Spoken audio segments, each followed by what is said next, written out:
Hello friends, Umiya ફૂડમાં તમારું સ્વાગત છે। તો આજે આપણે બનાવીશું ઢાબા સ્ટાઇલ આલુ પરોઠા। તો એ માટે મેં અહીંયા 2 કપ ઘઉંનો લોટ લીધો છે। આપણે એક મોટું વાસણ લઈ ને એમાં આપણે 2 કપ ઘઉંનો લોટ એડ કરી દઈશું। હવે એમાં આપણે 4 મોટી ચમચી જેટલો ચણાનો લોટ એડ કરીશું। જે બેસન આવે છે એ જ આપણે લીધું છે। આનાથી આપણા પરાઠા સરસ ઉપરથી ક્રિસ્પી થશે। એમાં આપણે સ્વાદ પ્રમાણે મીઠું એડ કરી દઈશું અને 1 ચમચી જેટલું આપણે મોણ એડ કરીશું। હવે બધું સરસ આપણે મિક્સ કરી લઈશું। મિક્સ સરસ કરવાનું એટલે આપણો ચણાનો લોટ છે એ બધા લોટમાં ભળી જાય।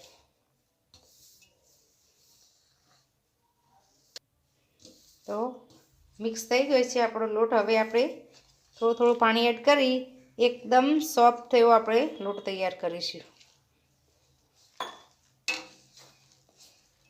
લોટ રોટલી કરતાં થોડો ઢીલો હોય એ રીતનો આપણે તૈયાર કરીશું। તો આપણો લોટ આ રીતે ભેગો થઈ જાય પછી એને આ રીતે આપણે બરાબર મસળી લેવાનો। આ રીતે તમે મસળશો એટલે એમાં થોડી ચીકાશ આવી જશે। તો આ રીતે આપણે 2 થી 3 મિનિટ મસળી લઈશું। હવે થોડું આપણે તેલ એડ કરી અને એને સરસ મસળી લઈશું। તમે ઘીનો ઉપયોગ પણ કરી શકો અને એને એકદમ સુવાળો કરી દઈશું।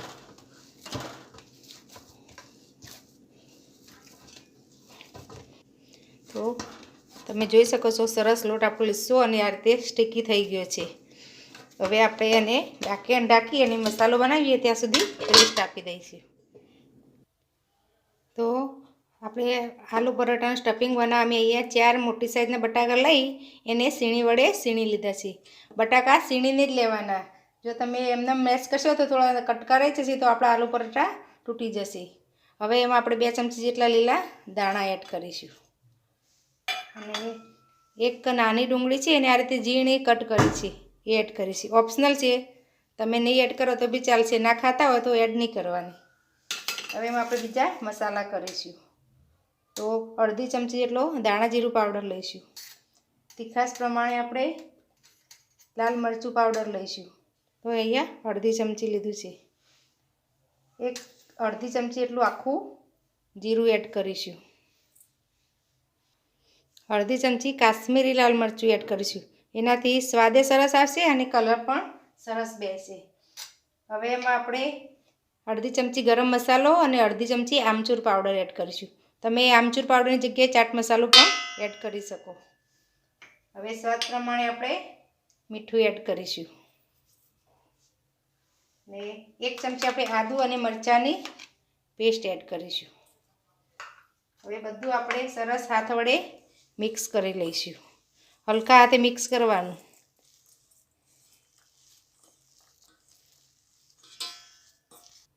તો આપણું સ્ટફિંગ તૈયાર છે। હવે આપણે આલુ પરોઠા બનાવીશું। તો હવે આપણે લોટને એકવાર થોડો મસળી લઈશું આ રીતે। હવે એક લીંબુ સાઈઝનો આપણે લોહો લઈશું। હવે આને આપણે વણીશું। એને આ રીતે આપણે લોટ લઈ અને થોડો મોટો કરી લઈશું। આ રીતે આપણે પરોઠાને આ રીતનું થોડો થીક જ હજી વણી લઈશું। હવે આપણે અંદર સ્ટફિંગ મૂકીશું। તો જેટલો લોટ લીધો તો એ સાઈઝનું આપણે સ્ટફિંગ પણ લેવાનું। હવે આ રીતે બધી સાઈઝેથી ભેગું કરતા જઈ ને આપણે સરસ લોહો તૈયાર કરીશું।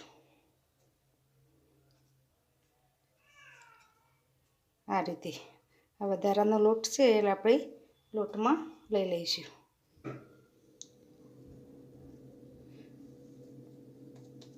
અને ફરી પાછો આપણે થોડો લોટવાળો કરી લઈશું આ રીતે। હવે હાથોથી આ રીતે આપણે પ્રેસ કરીશું એટલે બધું અંદરનું સ્ટફિંગ છે એ આપણે બધી ચારે બાજુ અંદર જતું રહે।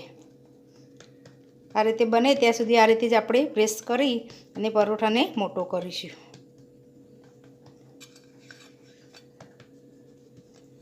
હવે આપણે હલકા હાથે એને વણી લઈશું. એકદમ હલકા હાથે, વચ્ચેથી વધારે પ્રેશર નહીં કરવાનું. આ રીતે આપણે સાઈડેથી વણી લઈશું.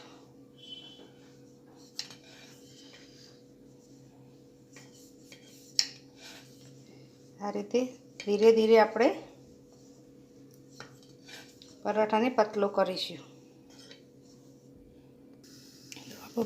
પરોઠો સરસ વણાઈ ગયો છે. હવે આને આપણે શેકવા મૂકી દઈશું. તો અહીંયા મેં તવીને ગરમ કરવા મૂકી દીધી છે. હવે આપણે એમાં પરાઠો એડ કરી દઈશું અને મીડિયમ ગેસ પર આપણે એને એક બાજુ શેકાવા દઈશું. હવે આપણે પલટાવીશું. ઉપરથી આ રીતે થોડા બબલ્સ જેવું થાય એટલે આપણે પલટાવી લઈશું.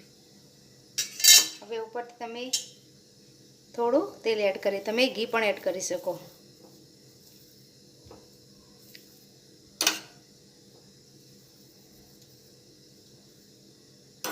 હવે નીચેથી પણ થોડી વાર થવા દઈશું.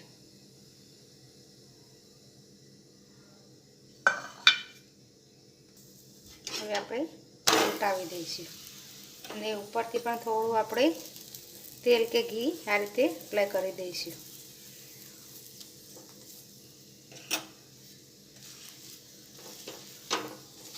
આ રીતે પ્રેસ કરીશું એટલે આપણો પરાઠો જો સરસ ફૂલવા લાગ્યો.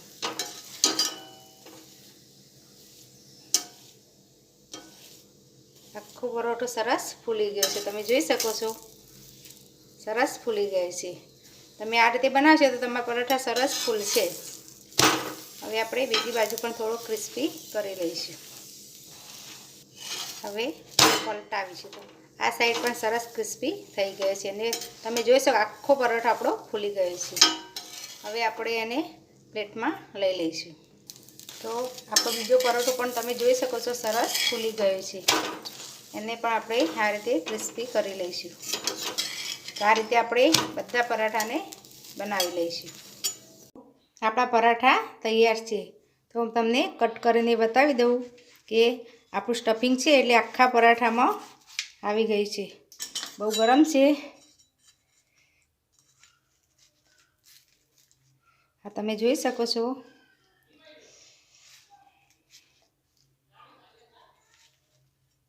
આ જો સ્ટફિંગ આખા પરાઠામાં અંદર આવી ગયું છે. તો તૈયાર છે આપણા આલુ પરાઠા, ઢાબા સ્ટાઇલ આલુ પરાઠા. જો તમને અમારી રેસીપી ગમી હોય તો મારા વિડીયોને લાઈક, શેર અને મારી ચેનલને સબસ્ક્રાઈબ જરૂર કરજો. ફરી મળીશું આવા અવનવા વિડીયો સાથે. ધન્યવાદ.